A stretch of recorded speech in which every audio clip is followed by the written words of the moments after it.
ಬಹುಶಃ ಶಿವಣ್ಣ ಅವರು ಎಲ್ಲ ಹೊರಗಡೆ ಹೋಗೋದಿದೆ ಫಾರಿನ್ಗೆ ಏನೋ ಒಂದು ಟೂರ್ ಅಂತ, ಅದರಿಂದ ರಿಟರ್ನ್ ಬಂದ್ಮೇಲೆ ಪ್ಲಾನ್ ಮಾಡ್ತೀವಿ. ಸೊ ಒಟ್ಟಲ್ಲಿ ಉತ್ತರಾಖಂಡ ಸಿನಿಮಾ ಶೂಟಿಂಗ್ ನಿಂತಿಲ್ಲ. ಸೂಪರ್, ಅದಕ್ಕೊಂದು ಕ್ಲಾರಿಟಿ ಸಿಕ್ತು. ಅಣ್ಣ ಫ್ರಮ್ ಮೆಕ್ಸಿಕೋ ಎಲ್ಲಿವರೆಗೂ ಬಂತು ಅಂತ? Anna from Mexico almost 60-70% shoot complete ಮಾಡಿದ್ದೀವಿ. ಈಗ ಸಾಂಗ್ ಶೂಟ್ ಇದೆ. Okay. And Mexico portions shoot Feb ನಂತರ ಪ್ಲ್ಯಾನ್ ಮಾಡ್ತೀವಿ.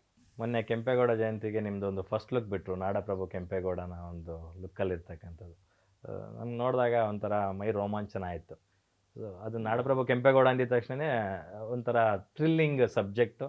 ಸೊ ಎಲ್ರಿಗೂ ಆ ಥರದ್ದೊಂದು ಸಿನಿಮಾ ಆಗಬೇಕಿತ್ತು, ತುಂಬ ಲೇಟ್ ಆಗಿದೆ. ಲೇಟ್ ಆದರೂ ಲೇಟೆಸ್ಟಾಗಿ ಆಗುತ್ತೆ ಅಂತಕ್ಕಂಥದ್ದು. ಜೊತೆಗೆ TS ನಾಗಭರಣ ಅವ್ರ ಜೊತೆ ಅಂದಾಗ ಒಂದು ಅತಿಯಾದಂಥ ನಿರೀಕ್ಷೆ ಒಂದು ಇದ್ದೇ ಇರುತ್ತೆ. ಆ ನಿಟ್ಟಿನಲ್ಲಿ ಕೆಂಪೇಗೌಡ ಸಿನಿಮಾ ನಿಮ್ಮ ಪ್ರೀ ಪ್ರೊಡಕ್ಷನ್ ಎಲ್ಲ ಆಗಿ ರೆಡಿ ಇದೆ, ಸ್ಕ್ರಿಪ್ಟು ಎಲ್ಲ. ಅದೇನೋ ಒಂದು ಸಣ್ಣ ಕಾನ್ಫ್ಲಿಕ್ಟ್ ನಡೀತಾ ಇದೆ 2 ಟೀಮ್ಗಳ ಮಧ್ಯೆ ಎಲ್ಲ, ಟೈಟಲ್ಗೋಸ್ಕರ. ಅದೊಂಚೂರೆಲ್ಲ ಕ್ಲಿಯರ್ ಆಗ್ತಿದ್ದಂಗೆ ಡೆಫಿನೆಟ್ಲಿ ಯಾವಾಗ ರೆಡಿ ಅಂತಾರೆ ಆವಾಗ ನಾನು ಶೂಟ್ಗೆ ರೆಡಿ ಇದ್ದೀನಿ. ಈಗ ಸದ್ಯಕ್ಕೆ ಹಲಗಲಿ ಅಂತ ಹೇಳಿ, ಹಲಗಲಿ ಬೇಡರದಂಗೆ ಬಗ್ಗೆ ಒಂದು ಸಿನಿಮಾ ಕಂಪ್ಲೀಟಾಗಿ ರೆಡಿಗಿದ್ದಾರೆ, ಅದನ್ನು ಶುರು ಮಾಡ್ತಾ ಇದ್ದೀವಿ. ಅದು ಕೂಡ ಐತಿಹಾಸಿಕ ಸಿನಿಮಾನೇ. ಎಸ್, ಹಲಗಲಿ ಬಗ್ಗೆ ನಾನು ಮಾತಾಡಲೇಬೇಕು. ಆ್ಯಸ್ ಅನ್ ಆರ್ಟಿಸ್ಟ್ ನಿಮ್ಮನ್ನು ಮೆಚ್ಕೊಳ್ಳೋಕ್ಕೆ ಸಾಕಷ್ಟು ಕಾರಣಗಳಂತಂದರೆ ಅಂಥದ್ರಲ್ಲಿ ಇದು ಕೂಡ ಒಂದು. ಯಾಕಂದರೆ ಯಾವಾಗಲೂ ಒಂದೇ ರೀತಿಯ ಪಾತ್ರಗಳಿಗೆ ಅಥವಾ ಕತೆಗಳಿಗೆ ಅಂಟಿಕೊಳ್ಳದೆ ನನಗಿಷ್ಟೇ ರೆಮ್ಯುನರೇಷನ್ ಬೇಕು ಅಂತ ಸ್ಟಿಕ್ ಆನ್ ಆಗದೆ ಎಲ್ಲವನ್ನು ಎಕ್ಸ್ಪ್ಲೋರ್ ಮಾಡೋಕ್ಕೆ ಹೋಗ್ತೀರಾ. ಅದು ಎಲ್ರಿಗೂ ಇಷ್ಟ ಆಗ್ತಕ್ಕಂಥ ಗುಣ ಡಾಲಿಯಲ್ಲಿ ಇರ್ತಕ್ಕಂಥದ್ದು. ಸೊ ಆ ನಿಟ್ಟಿನಲ್ಲಿ ಹಲಗಲಿ ಕೂಡ ಕಮರ್ಷಿಯಲ್ ಸಿನಿಮಾಗಳು ಮಾಡ್ತಾ ಇರ್ತಕ್ಕಂಥ ಒಬ್ಬ ಮೋಸ್ಟ್ ಡಿಮ್ಯಾಂಡಿಂಗ್ ಆ್ಯಕ್ಟರು ಈ ಥರದೊಂದು ಸಿನಿಮಾಗೂ ಮನಸ್ಸು ಮಾಡ್ತಾರೆ ಅಂತಕ್ಕಂಥದ್ದೇ ದೊಡ್ಡ ವಿಷಯ. ಆ ನಿಟ್ಟಿನಲ್ಲಿ ಹಲಗಲಿ ಬಗ್ಗೆ ಹೇಳೋದು. ಹಲಗಲಿನೂ ತುಂಬ ಕಮರ್ಷಿಯಲ್ ಆಗಿದೆ.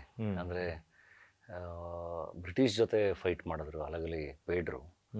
ಸೊ ಆ ಕತೆ ಅದನ್ನು ತುಂಬ ಚೆನ್ನಾಗಿ ಬರ್ಕೊಂಡು ಸುಕೇಶು ಆ್ಯಂಡ್ ಅದ್ರದ್ದು ಆಲ್ರೆಡಿ ಒಂದಿಷ್ಟು ಪೋರ್ಷನ್ ಶೂಟ್ ಕೂಡ ಮಾಡಿದ್ದಾರೆ. ಅದೆಲ್ಲ ತುಂಬ ಚೆನ್ನಾಗಿ ಮಾಡಿದರು. ಅದನ್ನೆಲ್ಲ ತೋರಿಸಿದ್ರು ನನಗೆ. ನೋಡಿ ಇಲ್ಲ ಇದು ಮಾಡೋಣ ಅಂಥೇಳಿ ಒಪ್ಕೊಂಡಿದ್ದು ನಾನು. ಕತೆ ಎಲ್ಲ ಸಖತ್ತಾಗಿದೆ. ಅಂದರೆ ನಮ್ಮ ಮಣ್ಣಲ್ಲಿ ನಡೆದಿರೋ ಕತೆ, ನಮ್ಮ ಮಣ್ಣಿನ ಕತೆ. ಇನ್ನೇನು ಶುರು ಮಾಡ್ತಾಯಿದ್ದೀವಿ. ಸೂಪರ್. ರೀಸೆಂಟಾಗಿ ತಮಿಳಿಗೂ ಹೋಗಿ ಬಂದರೆ ವಿಜಯ್ ಆಂಟನಿ ಅವ್ರ ಜೊತೆ ಒಂದು ಸಿನಿಮಾ ನೋಡಿದೆ ನಾನು. ಭಾಳ ಚೆನ್ನಾಗಿತ್ತದು. ಫಸ್ಟ್ ಟೈಮ್ ಒಂದೊಳ್ಳೆ ತಮಿಳು ಕಂಟೆಂಟ್ ಬೇಸ್ಡ್ ತಮಿಳ್ ಸಿನಿಮಾದಲ್ಲಿ ನಮ್ಮ ಕನ್ನಡದ ಕಲಾವಿದನ್ನು ನೋಡಿದಾಗ ನಮಗೊಂಥರ ಪ್ರೌಡ್ ಫೀಲಿಂಗ್.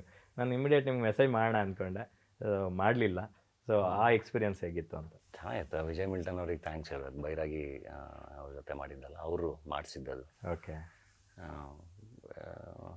ಒಳ್ಳೆ ಪಾತ್ರ, ಮಜಾ ಮಾಡಿದ್ದೀನಿ. ನಾನೇ ಡಬ್ಬು ಮಾಡಿದ್ದೀನಿ. ಓಕೆ. ಆ್ಯಂಡ್ ಖುಷಿ ಏನು ಅಂದರೆ ತುಂಬ ಜನ ಅದನ್ನು ನೋಡಿ ಎಲ್ಲರೂ ಹೇಳಿದ್ರು ಅದ್ರಲ್ಲಿ ಪಾತ್ರ ಚೆನ್ನಾಗಿತ್ತು, ಸಿನಿಮಾ ಕೂಡ ಚೆನ್ನಾಗಿತ್ತು ಅಂತ. ಹ್ಯಾಪಿ. What else? ಇಷ್ಟು ಸಿನಿಮಾಗಳು ಬಿಟ್ಟು ಬೇರೆ ಇನ್ನೇನಿದೆ ಅಂತ? ಇಲ್ಲ, ಜಿಂಗೋ ಒಂದು ಪ್ರೀ ಪ್ರೊಡಕ್ಷನಲ್ಲಿದೆ. ಓಕೆ. ಸೊ ಅದು ಕೂಡ ಇನ್ನೇನು ಸದ್ಯದಲ್ಲೇ ಶುರು ಮಾಡ್ತೀವಿ. ಅಂದರೆ ಕಂಟಿನ್ಯೂಸ್ ಆಗಿ ಕೆಲಸ ಮಾಡೋಣ ಅಂತ. ನಿರಂತರವಾಗಿ ಏನೋ ಮಾಡ್ತಾ ಇರಬೇಕಿಲ್ಲ ಅಂದರೆ ತುಂಬ ಬೋರ್ ಆಗೋ ಚಾನ್ಸಸ್ ಇರುತ್ತೆ. ಹಂಗನ್ಬಿಟ್ಟು ಏನೋ ಎಲ್ಲವನ್ನೂ ಮಾಡಬೇಕು ಅಂತ ಅಲ್ಲ, ಬಟ್ ಒಳ್ಳೊಳ್ಳೆ ಟೀಮ್ಗಳು ಸಿಕ್ಕಾಗ ನಿರಂತರವಾಗಿ ಕೆಲಸ ಮಾಡಬೇಕು ಅಂತ. ಗ್ಯಾರಂಟಿ ನ್ಯೂಸ್, ಸುದ್ದಿ ಖಚಿತ, ನ್ಯಾಯ ನಿಶ್ಚಿತ.